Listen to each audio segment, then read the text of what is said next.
Every club. Every day. The Global Sports Podcast Network. Hello and welcome to the Daily Newcastle. Proud to be part of the Global Sports Podcast Network. My name is Iain Mackay. I'm here on my own tonight. Sadly, after all of that fun and games with Kev and Joe and Nicola yesterday, nobody is available to join me to pick the bones out of what has been quite a busy day, actually. And it's only because it has been busy that we have to do a podcast tonight to record what's gone on. Because if we were doing it about how good we're feeling about ourselves, we probably wouldn't bother. But look, you've got to make your own mind up, haven't you? I'm going to start in the first part by reviewing our third pre-season friendly, which was played today in South Korea against a K League Allstars team. I don't know who they are either. But it resulted in another single goal defeat without us scoring. We lost 1-0. It was very odd. It looks like a game that they didn't really have planned. I know they did have it planned. We knew months ago. But I know they'll be waiting for the game on the weekend against Tottenham. And a lot of the first team players will have been getting saved for that. So today's team looked a little bit makeshift and played just like that as well.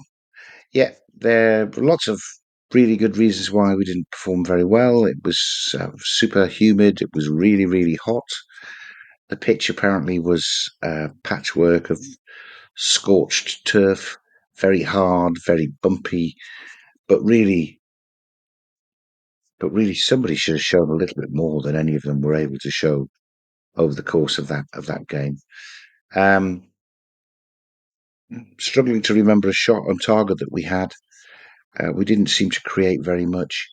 One or two of the players, because they're good players, showed flashes of their skill, but then let themselves down by, Alanga was fast and tricky, and then would put a cross that ballooned out of play 30 yards too high. Gordon would make a little run, and there'd be a cute ball played through for him, but Gordon then looked like he wasn't expecting the cute ball, and it would roll out harmlessly for a goal kick. Asula huffed and puffed. Didn't really look threatening at all. He got in front of his man once and headed the ball against him. Not sure it would have gone on target anyway. It was a depressing game to watch. Lifted in the last 10 minutes. I must record this because it was actually quite exciting when he came on. Newcastle gave a debut to Sung-Soo Park, South Korean young player of the year that we have signed, probably destined for a season in the under-18s. But of course, in Korea, he came on because the Korean crowd loved him. And actually, when he came on, he showed that he could take on a fullback and go past him and even try and get a few crosses in. He looked really good. So there's a little bit of positive news from that game. Didn't affect the result, of course. We went right the way through to injury time almost when Joe Willock went over looking like he had broken his ankle. And although the news is not that bad afterwards, Joe Willock is injured. Not a serious injury, just a serious injury. We've no idea how long he'll be out for, but that leaves us with 4 midfielders with first team experience in the whole squad. We were looking for a replacement for Anderson and a replacement for Longstaff, I think, already. We're hoping to sell Willock if we needed to. But now it appears that he's going to have some time out on the sidelines. A little bit like Botman after the Arsenal game, who limped off, but apparently he was all smiles today. He didn't play, but hopefully we'll see him on the weekend against Tottenham. Apparently his injury is not causing him to lose any sleep. So it's hard to know what else to say about this. We were dire. It was super hot. The pitch wasn't good. Willock got crocked. Unknown 18-year-old Korean boy, the only one who gives you any excitement. And that's it. Very short first half for that game, but I'm not going to spend any more time on it. I wasted enough time watching it. It was truly, truly awful. Hoping that they're saving themselves for a game against Tottenham when maybe we'll even threaten to win a game. I don't know. I'm going to play an early Bioniq advert because there's tons going on in the transfer window and we've got to record this. I'll see you in the part 2. Your body is unique. And Global Sports Podcast Network has partnered with Bioniq, the world's most personalised supplements. Bioniq provide 100% tailor-made supplements designed to deliver precisely what your body needs at exactly the right levels to optimise your health. No guessing. So click the link in the show notes. Use the code GSPN2025 for 40% off your first month's subscription. Bioniq. Don't settle for off-the-shelf solutions made for just anybody. Get what's right for you right now. We will, Ken. Part 2. And where to start? Well, this time yesterday, I think we were quite excited that it looked as if we were going to meet Leipzig's terms to be able to buy Benjamin Sesko. We said we could afford his wages. We said we'd pay really whatever fee we got asked for. It was going to be a club record. And it was looking quite good that we would have Benjamin Sesko coming in and Wissa as backup to replace Wilson up front, thereby allowing us to get rid of the bad apple, Alex Isak. Is he a bad apple? I'm not sure. A little bit of news coming about that in a bit. Unfortunately, news came out this afternoon. It's not official. It's not officially declared yet, and I've waited. I'm looking this tired and dishevelled because I've sat up till 11 o'clock in the hope that there would be an update. But news came out from various sources that Sesko was favouring a move to Manchester United. Yes, and they've already done that to us with Mbeumo. But Sesko favouring a move to Manchester United rather than coming and taking the number 9 shirt for Newcastle, which is very disappointing. It's still ongoing. I'm sure he'll be making a really big play. Fingers crossed we can reverse what he's thinking, because not only have we look like we might be missing out on Sesko, but Wissa at Brentford, who was Callum Wilson's replacement, and is actually really keen on a move to Newcastle, but Brentford aren't keen on letting him go.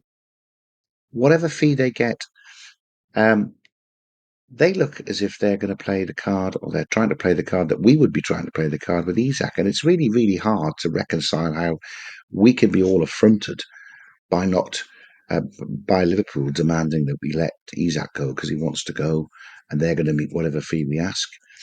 And then think it's totally fine for us to do exactly the same to Brentford in terms of Wissa, which is, I think, what's happening. Wissa's come away from the tour.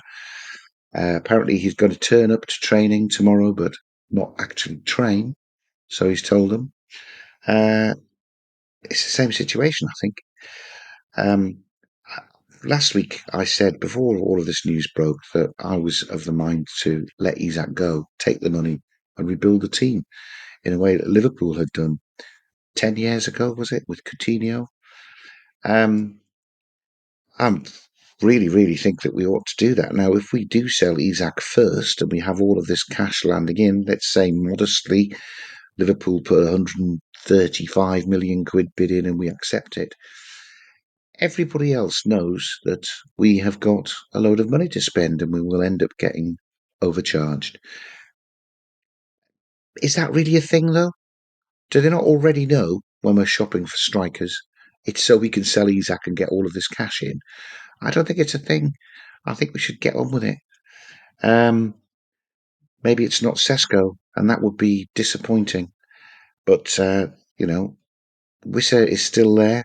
Hopefully, in a way, Liverpool can hang about and wait for us to release Isak. We can hang about and wait for Brentford to release Wissa. Um, I have heard a lot of talk today about how Isak's got 3 years left on his contract. We should just hang on to him and say, look, give us another year, rather like Tottenham did with Harry Kane supposedly a few years ago. But I don't think Isak is in the same position as Harry Kane was in. Word coming out this evening from, as reported by Mark Goldbridge, by the way, so I've even sat and watched that to try and find news. As reported by Chris Woff and George Colcom, who are some serious journalists with a Newcastle bias, Isak apparently told Newcastle mid-season last year that was his last season at Newcastle, that he wanted to move on at the end of the season. He wanted to go and win things. His career is only short. We did hear Eddie say that a few weeks ago, so it's starting to stack up. And if that's the case, why on earth are we in this situation now? Why on earth can we not just accept the reality of the fact that Isak doesn't want to play for us, wants to go to Liverpool? Should have been Liverpool's first signing. We'd have had all of that cash. That would have been different negotiations for João Pedro, for Mbuemo, for all of them. Because, I think we're outbid.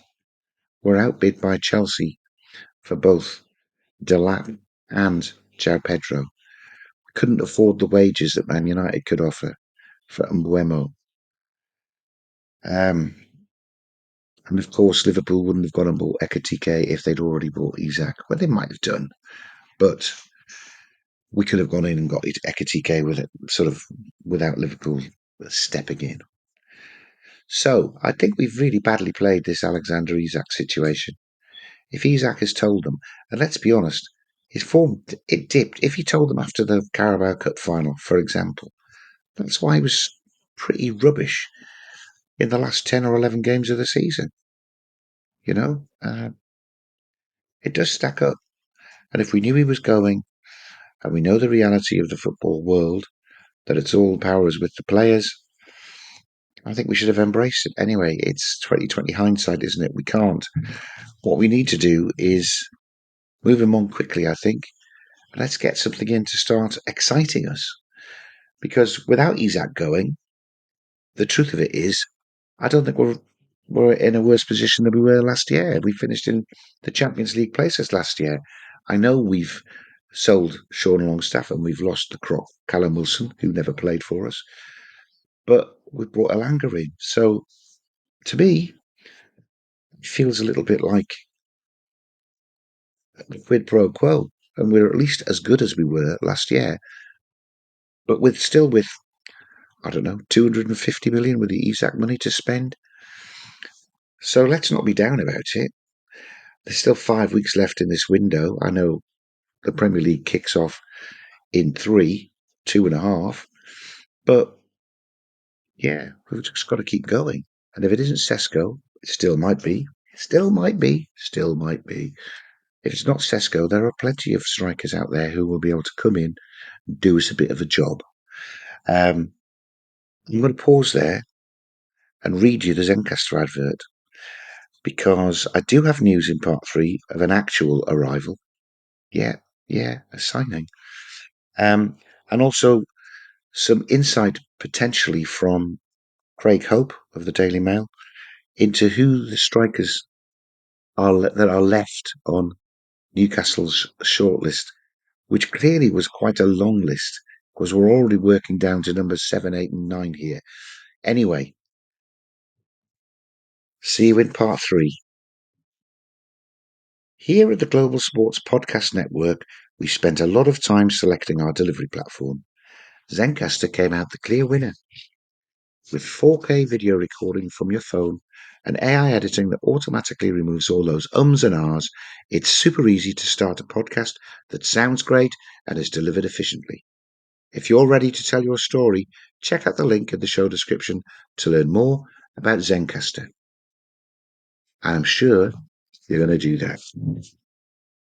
Part 3, positive news. Keith Downey, bless him, still very, very resentful at the start of each of his podcast YouTube videos about not being sent to South Korea to cover the Newcastle tour by Sky, and filmed usually sitting in his garden in the northeast, was actually at Newcastle Airport this afternoon, peering over the bins to get a video of Aaron Ramsdale to step off this private jet en route to St James's, en route to the Benton Training Ground for a medical. This is a replacement for the James Trafford goalkeeper deal that we missed out on. Did we miss out on it? Everybody must have known Man City had a buyback clause. Anyway, he's not coming to see it to us. Instead, we've organised with Southampton to pay a £4 million loan fee to have Aaron Ramsdale for the season. Now, it's not inspiring. It's not like signing a Sesko or an Ekatike for that matter. But Ramsdale's a good keeper. I remember Ramsdale being the Arsenal keeper when they finished second a year or two ago. And Arteta had brought Raya in, and everyone wondered, why have you bothered doing that? You've already got a great goalkeeper. He's played 5 times for England. Eddie Howe knows him really well, having had him at Bournemouth when he was an 18-year-old. So he obviously knows the character and thinks he'll be a good guy in the changing rooms. It's odd. We have so many goalkeepers, but actually Ramsdale is one who I think can put some pressure on Nick Pope for the number 1 spot, and he is hoping that he does. I think he's better with his feet than Pope is. Pope's probably a better shot stopper, but Ramsdale's no slouch at that either. So I think, 2 England internationals fighting for the goalkeeper jersey, that should give us the depth that we need for a upper echelon Premier League and Champions League campaign. So I'm pleased with that. And the beauty of a £4 million loan deal with an option to buy at the end is if he's rubbish, we can just send him back at the end of the season. If he's good, we can buy him for whatever that agreed price is. Apparently he's got a 25 million release clause. So we'd probably get it for about 20 mil next year after having paid 4 million loan fee. And we've only spent 4 million in this year's PSR, not the 40 million that we were apparently going to have to go to sign James Trafford. So all of that money is still in the pot for any striker who shows willing to travel up the A1 to Newcastle from wherever they are and sign on the dotted line. Jan Wissa, he's coming. He wants to come. Craig Hope revealed some new interest. We started talking. What did they say? Contact has been made with Muniz representatives. Muniz at Fulham. He's on what's left of the list. Ollie Watkins at Aston Villa is also on the list, although at 29 knocking on 30, he sounds like a fairly short-term replacement, but a great striker, Premier League proven, scores goals every season. Further down that list is Nicholas Jackson, who's still very raw. Shall we say he's still very raw at Chelsea, and maybe Eddie could improve him so that he could become Newcastle's number 9. I think he's a very hard worker and a very busy player, but we won't forget him elbowing Sven Botman and getting sent off in that critical Chelsea game 2 or 3 games from the end of the season. Didn't actually have any impact in the end, but it could easily have done. He was suspended for the last 3 games of the season. I'm not a big fan of Jackson, let's be honest. He's notoriously poor at finishing, however hard he works. Who else have I heard? Those 3 are actually on a list, according to Craig Hope, along with Wissa. And if we had 2 of them, we'd be okay. It wouldn't be spectacular. we'd be okay. I still don't know why we don't try for Darwin Núñez, who is a beast. He's super fast, and he just needs an arm around him and a little bit of confidence, I think, to turn into a killer Premier League striker. Liverpool have already given up on him. I'm not sure having the Diaz and Salah as the wingers that like to cut in and shoot with the wrong foot is the best form of service that you could give to Núñez. He's always played really, really well when I've seen him in the flesh. And it would be somebody who would come in. Like the Joe Willock's injury, we need a midfielder as well. I keep going back to what is wrong with swapping Isak for a little bit of cash and Darwin Núñez and Harvey Elliott. It's bringing players into the squad, which is what we need. What we don't need is 250 million in the bank on September the 1st and an 18-man squad. Will do nobody any good whatsoever. I've also seen linked variously Strand Larsen at Wolves, who I don't know if it's just because he's baby-faced. He still looks very young. He did all right last year. Quite like him. I couldn't pick him above or below Muniz. I would put him above Jackson. I put him below Watkins. But hey, you all watch the Premier League the same way I do. And we all have our little favourites and non-favourites. I quite like Strand Larsen. I don't know if there's any interest there or if you're willing to go. I did read somewhere that we were interested. But I think we might get to the point where it is anyone who is available.